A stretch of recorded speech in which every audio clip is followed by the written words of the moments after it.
सर्वांना क्रांतिकारी जय भीम. सुकेसिनीची कहाणी मागच्या अंतऱ्यामध्ये आपण तिचं वर्णन ऐकलं.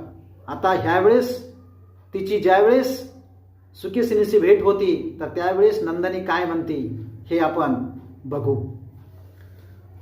तर एका श्रीमंत मुलीने तिजला म्हणाली केस दे तुझे मजला.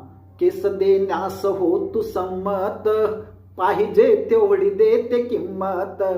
सुकेसिनी म्हणाली त्यावेळी देही नाही केस मी योग्य वेळी. घरी मग ती निघाली जायाला बौद्ध भिक्खूचा मेळा तो मिळला.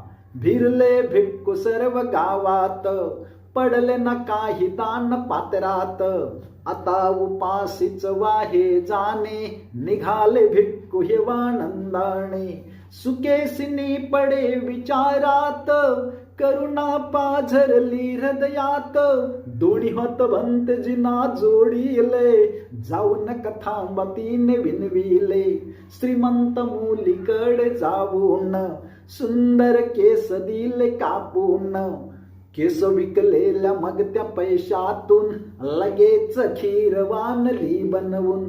पूज्य महान त्या भंतेजींना खाऊ घातली खीर सर्वांना. सुकेसिनीचा त्याग हा न्यारा सकला सांगत सुटला वारा.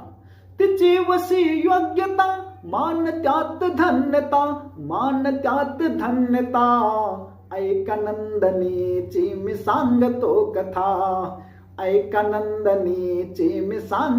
कथा. नंदनी नावाची मुलगी होती मनाची निर्मळ प्रेमळ होती. रूपान देखणी सुंदर होती मुखान गोड ती साखर होती.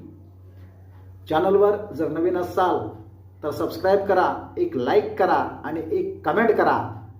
पुढचा अंतरा आपण पुढच्या भागामध्ये घेतोय. नंदनीची कहाणी. सर्वांना सहस्नेह जय भीम. नमो बुद्धाय.